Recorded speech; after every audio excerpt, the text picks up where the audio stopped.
I'm excited about this series. I really am. I think that this is going to be a great, great time for us as a church to delve into a revelation that, for all intents and purposes, holds the keys to some of the great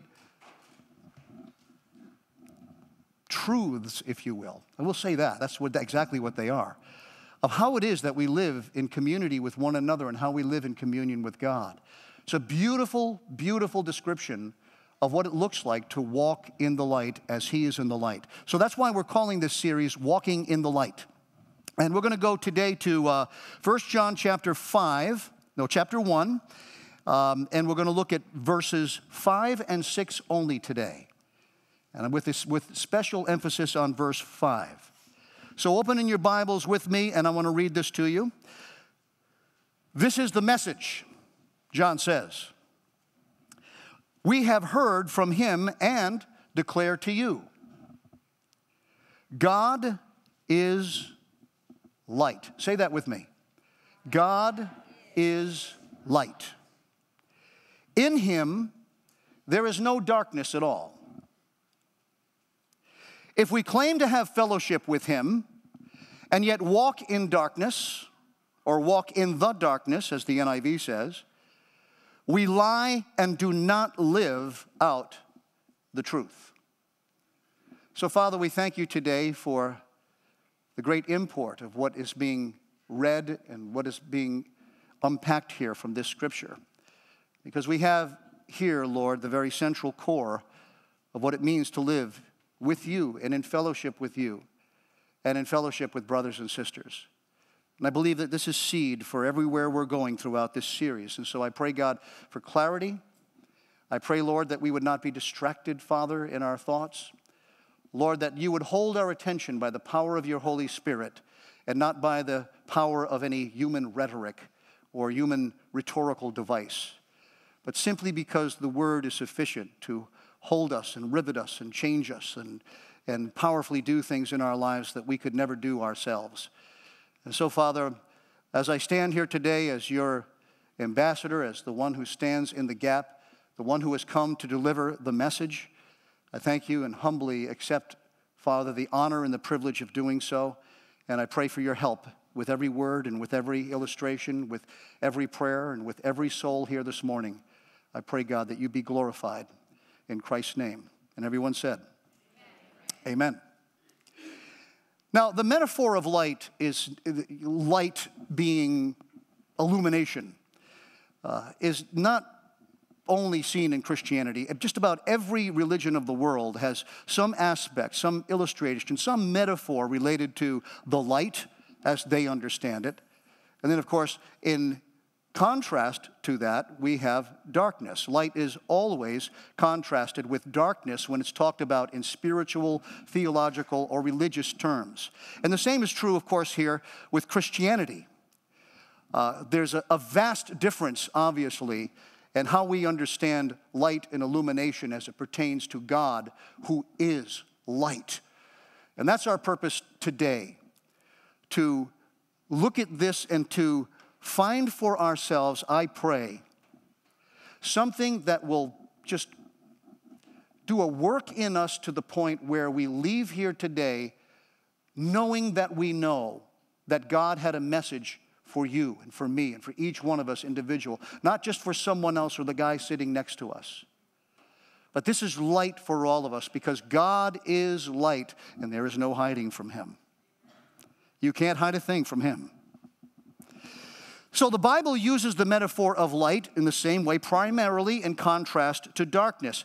And in several places, light is tied to the thought of life.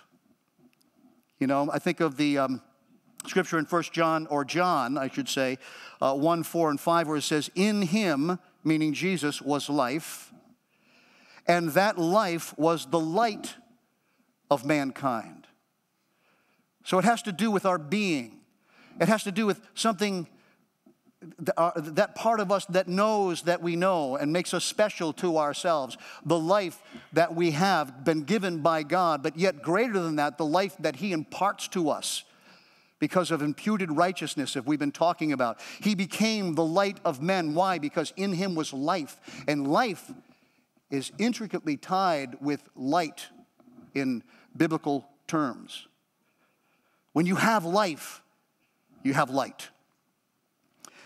And then, of course, it's also tied on the other side to our way of life. And this goes back to our series again on righteousness, where we talked about not imputed righteousness, but the other side, which is proper righteousness, how we live our lives.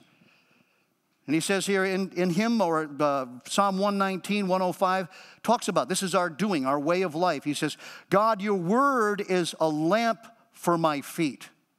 It's a light to my path. So as we go to God's word today, there's something that we're hearing in God's word, if we're sensitive and we're listening to what the Spirit of God is saying to us, that gives us sufficient light so that it lights our way and so that we can walk and not stumble.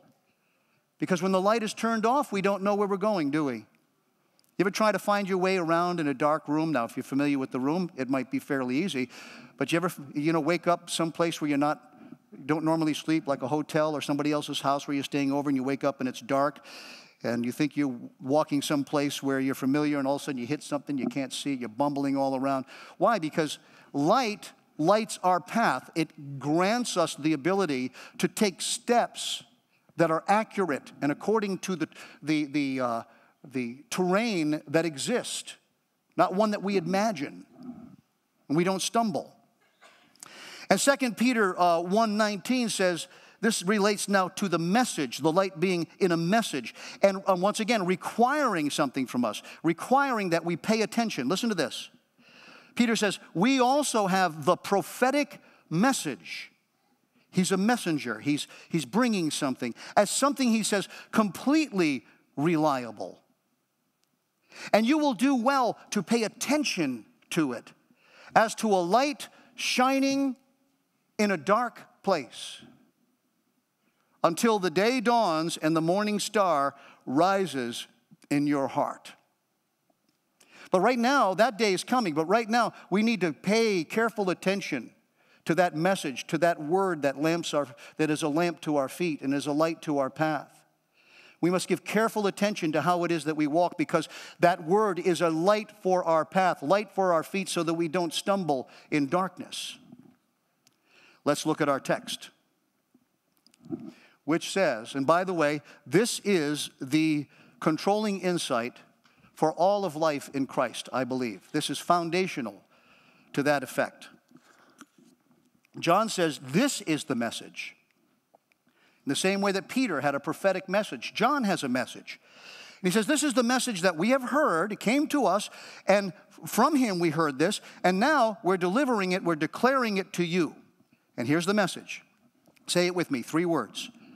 God is light. In him there is no darkness at all. A room that is has not lit or has no light, it's not the absence of darkness. A room is not light in the absence of darkness. In the same way, it's dark in the absence of light. Well, why is that? Because darkness is void. There is no substance to it. And light is substance. Light comes and fills the void. The light shines in the darkness, and the darkness does not overpower it. Why? Because there's no substance to it. It's void. It's dark. But then a light shines in the darkness, and the light fills the darkness. The light of God, or as we see him described as light, has to do with an attribute of his nature, who he is. He is light. And God by nature shines absolutely. And is the Father, as it says in James, he is the Father of heavenly lights and does not change like shifting shadows. And he describes shadows as shifting all around, moving, but yet God doesn't, because he's absolute in nature. He's omnipresent in nature. His light remains. So it's not the light that we see in this room here, for example, when we talk, this is light, we understand it this way, right? Not the light that comes to us from the sun at 186,000 miles per second. taking like 9 minutes or something to get to that source, to our eyes. We're not talking about a light that is in that sense, but we're talking about something that is absolute, it's omnipresent, and from which nothing can escape. There's no place that you can go and hide from the light of God. This light reveals the true nature of all things. Absolutely. Including everything hidden in the deep recesses of our hearts and our minds. And what is it that exposes? What is it that reveals? It's God's truth. It's the truth of His Word. It's the truth of the prophetic message. It's the Spirit of God that takes truth that's been given to us from the Word and brings it to our heart and mind and gives us illumination and enlightens us in a way that nothing else can and no one else can. This is the light of God. Hebrews 4:13 says, nothing in all creation is hidden from God's sight. Everything is uncovered and laid bare before the eyes of Him to whom we must give account. He's all-seeing. He's all-knowing. He pierces everything. He goes to the division of soul and spirit and joints and marrow. He discerns the thoughts and intents of the heart. Just after the birth of Christ, Simeon spoke prophetically at his dedication about the purpose of his coming, and he said, so that the thoughts of many hearts would be revealed. There's no hiding anymore. Why? Because Jesus is born. The Savior has come. And not only does the light reveal the hearts of human beings, but the light also shines and reveals the glory of God Himself, which is the beautiful thing. Think about what it says in 2 Corinthians 4:6. It says, for God who said, let light shine out of darkness, made His light shine, where? In our hearts. In our hearts. Not just to expose what is in there, which obviously is part of that. That's part of His mercy and part of His grace and part of His operation in our life. But in context here, He's saying, made His light to shine in our hearts to give us the light of the knowledge of God's glory displayed in the face of Jesus Christ. Why is the Spirit of God within us? To reveal ourselves to ourselves in the light of His mercy and His grace and in the light of God's glory, to see comparatively, but to also see the loving mercy on His behalf, to bring us into His presence and to come and make His abode in us. And there's nothing hidden. There's nothing that is held back. There's nothing that we can fool God with. We can't convince God of any of our own notions. God sees all and knows things as they are. John Stott, in his letters of John, said this. He said, it is His glory, God's nature, let's read that again. It is God's nature to reveal Himself, as it is the property of light to shine. And the revelation of perfect purity and unutterable majesty. We are to think of God as a personal being, infinite in all His perfections, transcendent, the high and lofty one, He who lives forever, whose name is holy, yet who desires to be known and has revealed Himself. Desires to be known. And see, this flies right in the face of what Pastor Chris was talking about last week, where the Gnostics were bringing a different kind of understanding of light and what it means to walk in the light. Gnosticism claimed that these things were hidden except from an elite group who, for whatever reason, however it is, were able to tap into the light or the knowledge of God. But generally, most people, didn't have this. This was for the elites. And they were attempting to infiltrate the church at that time, and they claimed to walk in the light. This was the claim that they made. We walk in the light. And so John has a very specific purpose in this letter to refute that error, to refute that false teaching. And this is what he's doing here. Dodd suggests that John is, listen to this, alluding all through to certain maxims which were used as watchwords by heretical teachers. A watchword for us would be like a buzzword, something that, they would say all the time. And the things that they would say would be like fellowship. Fellowship was always in the language of the false teachers. Light was in the false language, or the language of the false teachers. The idea of having no sin was in the light, it was in the language of the Gnostics. And so what John is doing here is he's bringing out these buzzwords and he's showing them for what they are. And according to John Stott, there's a clear pattern that appears 3 times within 7 verses right here. And he suggests that these phrases are rhetorical devices that were employed to deal with these false doctrines. And this is how he do it in stacks of 3. He says, first, he introduces the false teaching with the words, if we claim. He's introducing what the false teaching is. Next, he contradicts it with an unequivocal, we lie. If we claim, da-da-da-da-da, and then he says, we lie. This is how he's identifying the false teachers. Or some kind of similar expression. Finally, he makes a positive and true statement corresponding to the error he has refuted. But if we. And so he's dealing specifically with errors that are infiltrating the church. But it's very, very interesting that Paul does not call them out by name. In fact, he goes so far as to use the general inclusive term, we. He says, if we. He's including himself in this. He's including all of us in it. But really, what he's doing, I think everybody knows in that context, that he's dealing specifically with that claim that is being foisted there in the church that he's dealing with, where this obviously is a problem. But notice the humility in that.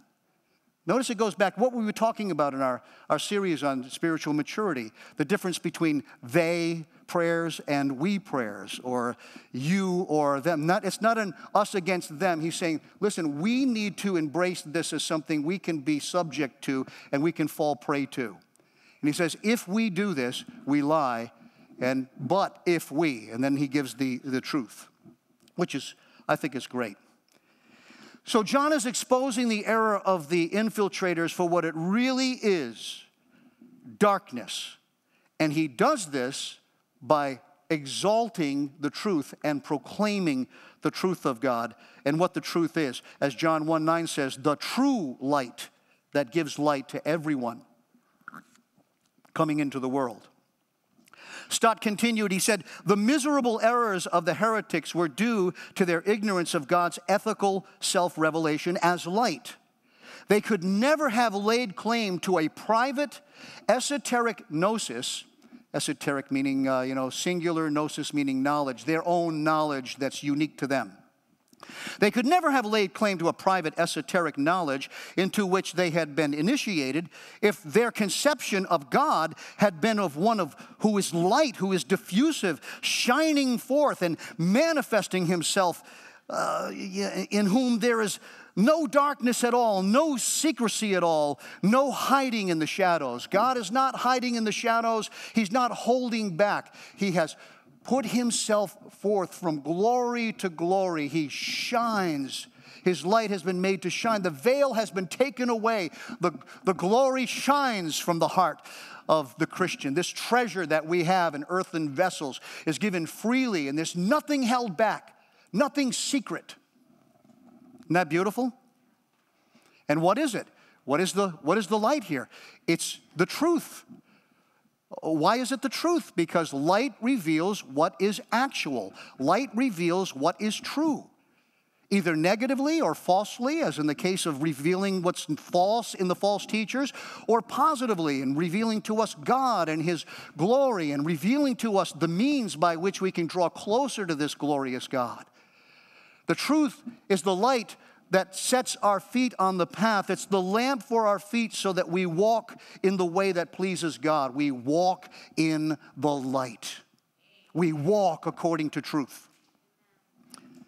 Now, I want to take the rest of the time we have here this morning to bring out an illustration, very, very popular illustration. In fact, this is known all over the world, usually within the first year of any college course of higher learning.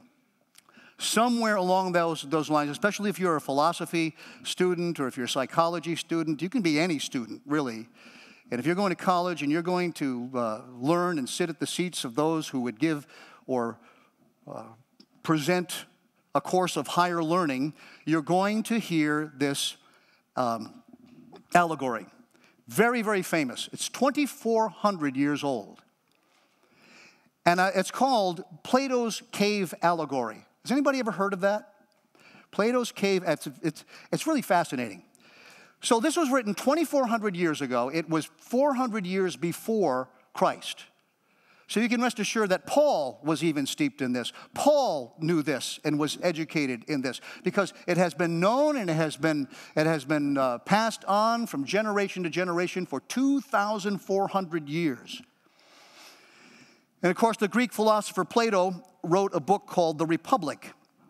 And in volume 7, he wrote this now famous allegory of the cave. And in the allegory, he imagines a conversation between his deceased mentor, Socrates, who was killed by the government 20 years earlier for being, in their minds, someone who was seducing or leading the people astray. So they killed him. And someone named Glaucian, I don't know who that is, but there's this conversation going on between them. And the allegory is the first thing, as we said, that they get in college in Psychology 101. You're going to see why in a moment. Now, look behind me. You're going to see a cave, or a picture of a cave coming up on. This is Plato's cave. I don't know if you can see what's going on there. Let me see if I can describe it. You see that there's an opening over there. And there's a person out at the top there, and they're looking around, and they're looking at something, and they're actually kind of amazed. And we see these people coming out of the cave at this point. As you come down into the cave, there's a fire right there sitting on that ledge. And in front of that, there's these people dressed, in this case, in monks' outfits that are carrying poles with facsimiles of real objects. You have a vase there, you have a horse, there's a circle, there's a bird. And the fire is obviously hitting those and is projecting those images onto the back of this cave wall. And if you look on the other side of the wall, you see these people sitting there, and you can't see it from there, but they are in chains. So I just want you to understand what it is that you're looking at when you see this. The prisoners are bound, hand and foot. Those are the guys sitting in front of the wall. The only thing they can see is the images or the shadows that are being projected on the back of the wall. And they have been like this all of their life. They have no other reference in life except what it is that they're seeing there. And they're bound in such a way so that they cannot turn their heads and their hands. They're sitting, and all they could do is really just talk to each other and look at what's going on in the back of the cave. What Plato is doing here, this is an allegory about life. You know, you see a lot of things that, even the Bible says life is like a fleeting piece of grass, or life is like a candle blowing in the wind, blows out, it's here and then it's gone. Life is this, life is that, life is this. This is another life is allegory. He's taking he's taking this picture, this weird concoction of images that we see in this cave to describe something, and obviously he's Plato, he must be pretty smart to come up with something that people have been teaching for the last 2,400 years. And so this is a life is type of thing. And so they're all facing the back wall. They can only look at the back of the cave of the wall in front of them. And this is all they have ever known. Plato says, above and behind them is a fire blazing at a distance, and between the fire and the prisoners there's a raised way, and you will see, if you look, a low wall built along the way, like the screen which a marionette players have in front of them, over which they show the puppets. So he's likening that wall there to like a marionette thing, and those things sticking up. The guys carrying them are the puppeteers, and then we see the puppets, if you will, as Plato called them, above there. And then the prisoners are sitting there, and what are they doing? They're discussing what it is that they see. They're reasoning about what they see. They're naming the things that they see. Well, maybe they get it right. Well, that's a horse. That's a circle. That's a bird. They're naming these things. And these things have a particular identity to them that's meaningful. but really they're just shadows. They think that they're naming things that are actual because shadows are their only reality. So that is their reality.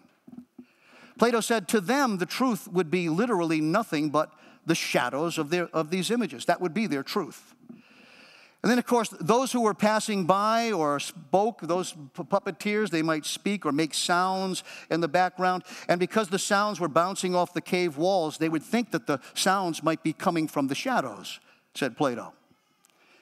And then one of them is suddenly released from his chains. Doesn't explain how he gets released, but one of these guys is suddenly released from his chains. And he stands up and he turns around, and when he does, he is instantly blinded by the fire. It's painful. He can't look into it. It's very, it's very sharp and distressing. You know, it's like you ever wake up in the morning just after there was a nice coat of snow put on the night before, and your window faces east, and you go over and you pull the curtains back, and all of a sudden, it's just painful to look out the window, painful to see the snow. You know, what is that? Your eyes are shocked. They can't adjust to the light and what it is that they're seeing. You have to pull back and close. And this is what's happening here. He's distressed. He's pulling back. He can't see make out what's happening here. Plato said when he turns back now to the wall, now his eyes adjust to the fire. He turns back and he's unable to see the shadows anymore because his whole paradigm now has changed because his eyes have dilated and he can't see it. And someone explains to him that what he imagined all of his life to be real was really just an illusion. And now having turned, he has a true perspective of what is real. But it's not really real. It's just a facsimile of something that is real that is not in the cave. But this is what he's being told. This is the real thing now. What you're seeing, this is truth. And of course, he's looking at this and he can't make them out because he's never seen images in 3D before. He can't see that was the bird that was on the wall. It makes no sense to him. He can't put it all together and he's confused. The shadows are so ingrained in his mind as a reality that the mind is stubborn to let go. And the impulse would be to turn away from the painful, blinding light and to look at something more comfortable, to go back to the shadows and look at the shadows. Because that's where his identity is. His identity is in all of the naming that has gone on there. And once again, the implication here is that he's gone from one place to another and can't really come back, although he would like to do that. It's never going to be the same. And then, of course, he exits the cave. This is the next step. You can see the guy up there on the top. I guess that symbolizes him. He actually exits the cave, and now there's a whole new level. He's totally blinded. He is so distressed by what he sees. It's painful. It's irritating. He wants to run back into the cave, and he's not going to be able to see anything because he's blinded by the light. He's never seen this before. Nothing makes sense. But his eyes eventually adjust. And at first, when he looks around, he sees all the shadows because that's what he knows. So he doesn't quite see the tree, but he recognizes the tree by looking at the shadow. He looks at a horse, but he doesn't look at the horse, but he might recognize the horse by looking at the shadow. You know, so he's still disoriented, but over time what happens is he begins to adjust and he begins to see everything clearly, and now he can clearly see the trees and the animals and the people, and he can see his reflections in the water, and he understands shadows for what they really are because he sees things as they really are now. This is as it really should be because this is the reality. It's not the facsimile down in the cave, and it's certainly not the shadows on the wall. So we see that there's this twice removed kind of thing going on there. But then he turns around and he remembers the cave, and he looks back over at the cave. And he thinks about his friends down there who are in chains. And he has pity on them. And so he decides he's going to go back into the cave, and he's going to tell them the good news and help to free them.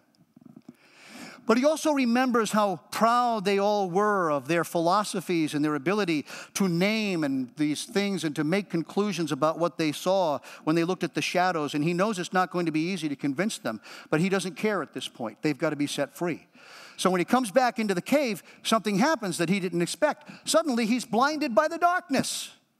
He can't see, he can't adjust. There's, everything is, he came from the brightness into the cave and now he can't see. And he comes back into the cave, he's blind, he no longer sees the shadows at all.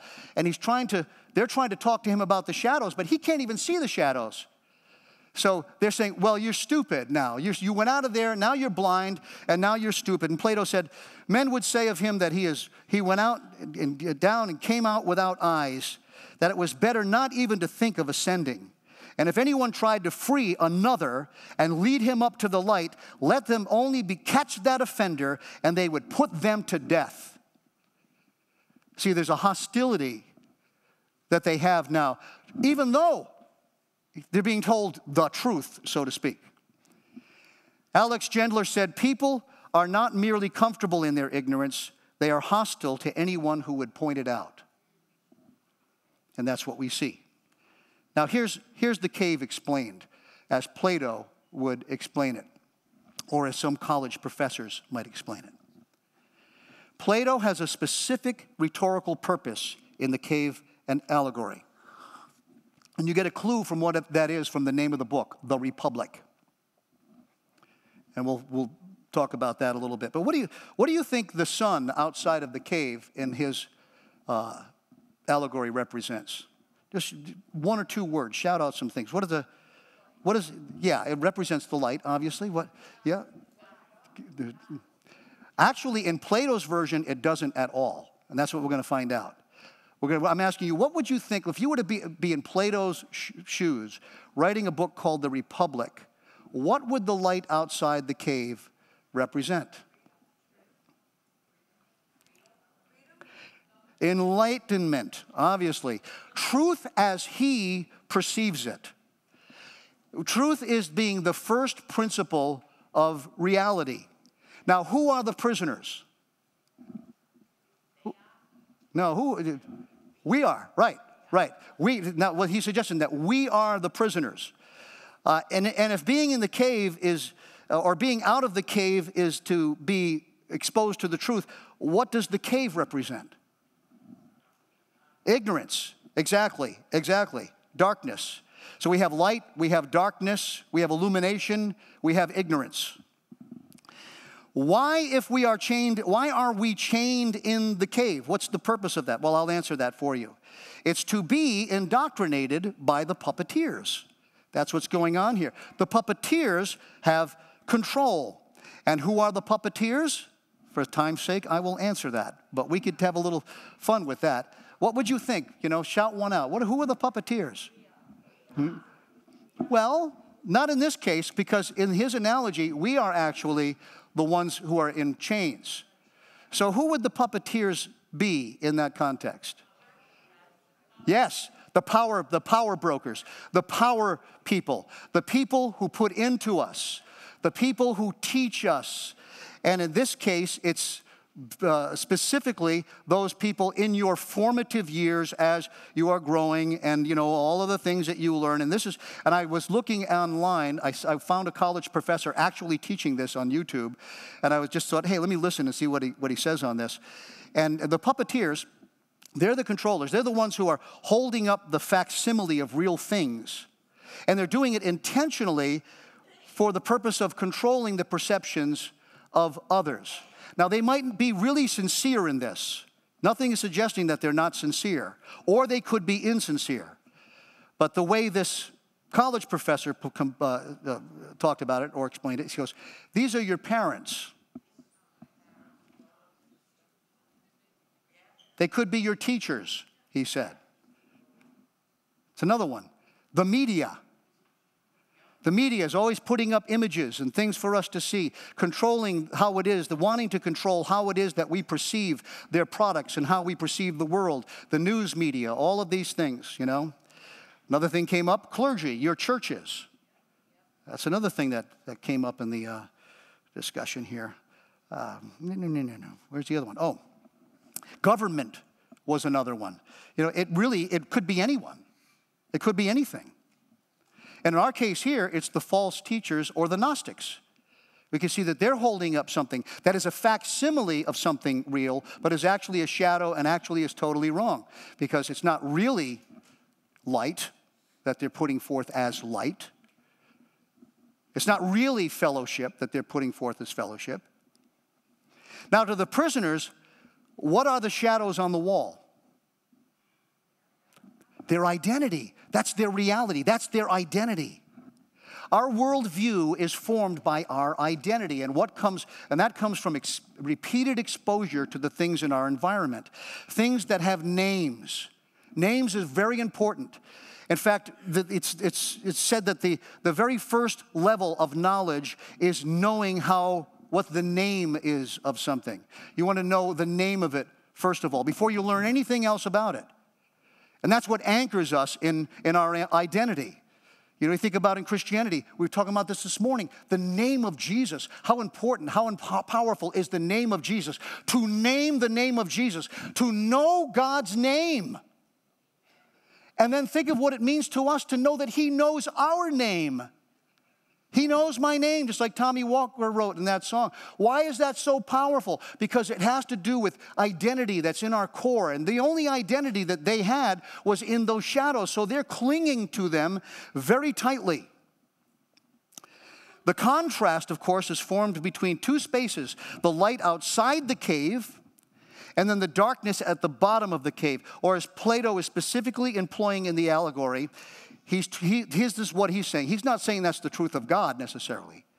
He's saying that's the light of the enlightened philosophers of the day. He was categorizing the light as being peculiar to a specific group of people. And in his mind, he's thinking of Socrates, his mentor. He's thinking of himself. Why? Because this all has to do with what he's trying to accomplish in the Republic. Plato, he talks about, the masses of ignorant people. What are they? They're the ones that are locked in chains.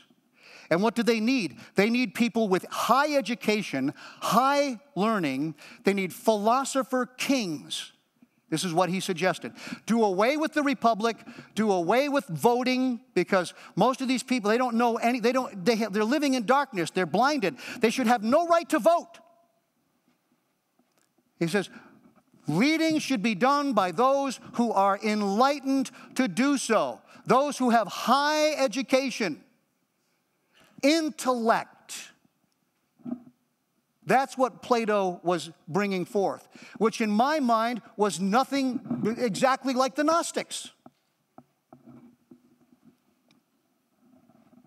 Who's the one who comes and releases the prisoner?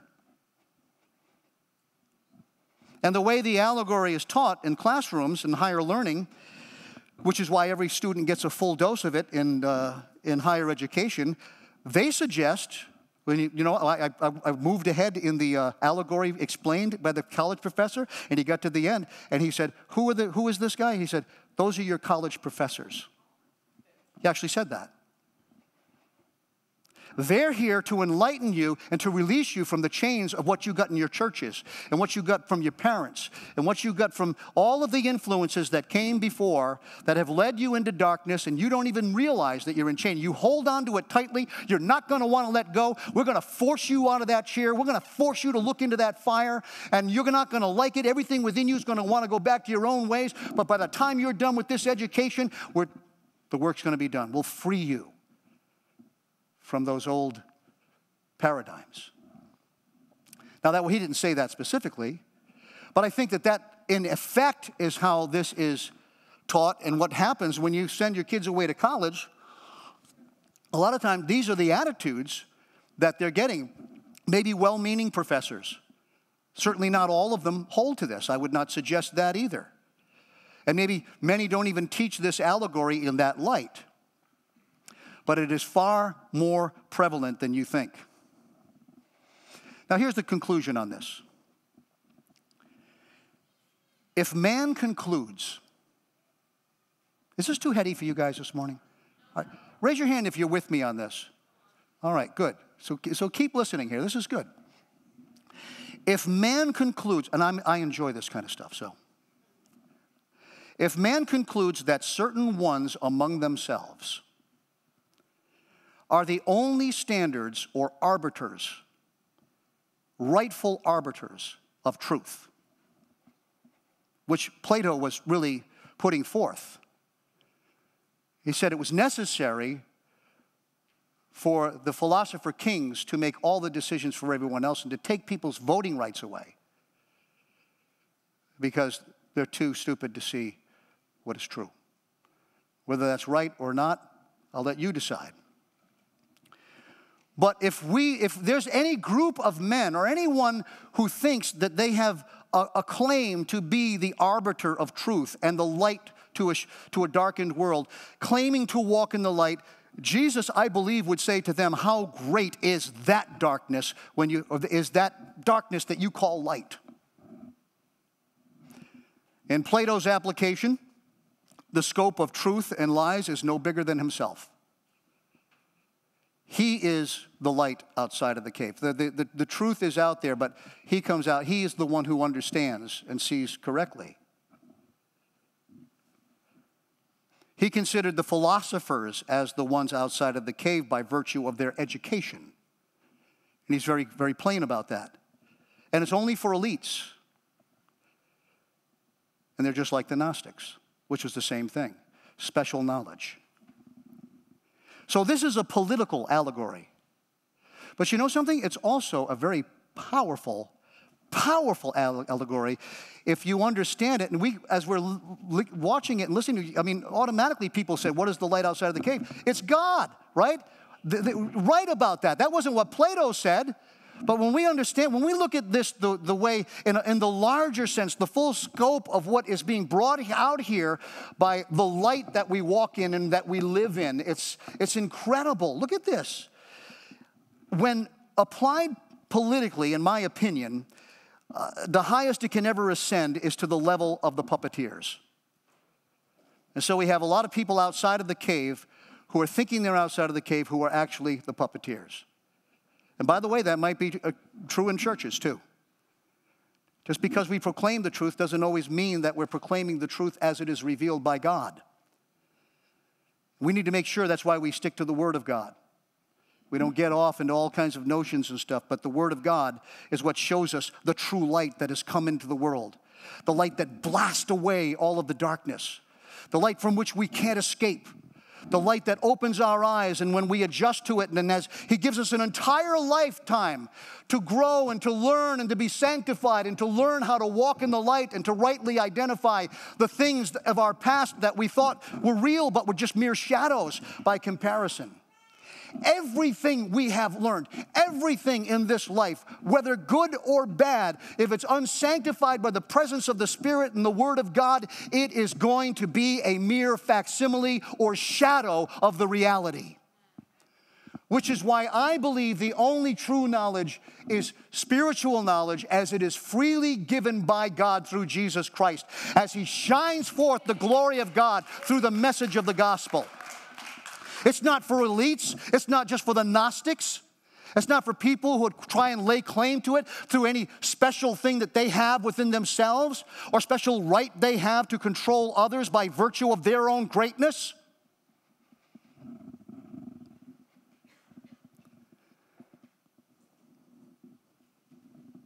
When men lay claim to this knowledge in the absence of God's grace, it can never work because no repository of absolute truth can ever be in the minds of men. And to claim that there is a lie, is darkness. And this is where the allegory fails miserably.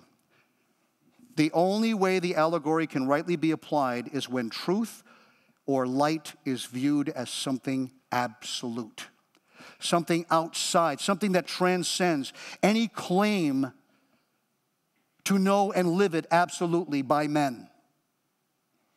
The light purely and only belongs to God and to God alone, and to those whom He reveals it, and which He has freely chosen to do, if we will receive it, if we will accept, if we will acknowledge the light that He has given to us in the Word. 1 Timothy 6:15 and 16, He who is blessed, Jesus, the only sovereign, the King of kings and Lord of lords, who alone possesses immortality and dwells in unapproachable light, whom no man has seen or can see.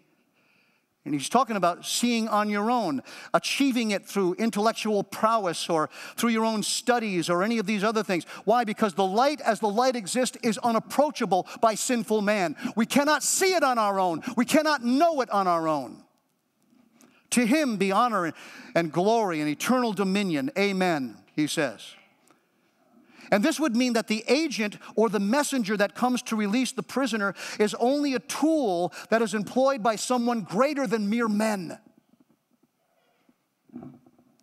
And that the loving intentionality in bringing a prisoner to the light of freedom is so powerful and forceful that no device of man could ever achieve it. It can only be God or light himself. Now, God could use a teacher. God could use a college professor. If he delivers the prophetic message, and is himself born of that light, we see many examples of that. It obviously, many times, is a parent, that's for sure. And guess what? There's a lot of bad stuff that we get from our parents, too. We all do it. I'm just wondering if there are any perfect parents here today. I just want to know if there's any parents who... Oh, you, Mike. Okay, all right. We'll pray for you afterwards. You come up here, and we'll lay hands on you. Give you a little slap in the face on the way down. Just kidding. There's great parents. Oh, there's great parents. But there's no perfect parents. I had to unlearn so much from my folks. And guess what? My kids had to unlearn things from me, too. You know? But boy, when you give them the gospel, when they grow in the things of God and they understand Christ, it could be a pastor, it could be a friend. Hey, by the way, it could even be a child. All right, I'm going to ask Semi and Steph to come. Would you guys come? And as you're coming, Acts 9 talks about how Paul was knocked to the ground and there was light that was all around him. And he went from being a persecutor and a blasphemy to being a great servant of Christ. We see Lydia at the pool where her heart was opened by the power of God. And she saw what she could see by no other means than what God would show her. We see Jesus with the disciples in Luke opening their minds so that they can understand the scriptures. God leaves no room for boasting. And everyone said, Amen. Now, isn't it beautiful that God does reveal himself? Because in the brokenness of our sin, we can never know him except as God reveals himself to us. He shows us that he's unapproachable except for the fact that he first approached us. He shows us his kindness and his mercy and his forgiveness in his Son. He gives us time for our eyes to adjust. He shows us his patience with our brokenness. And in our brokenness, he brings healing to us because he reveals his love and his forgiveness and healing. In his never-failing ways, his glory, he shows us our future.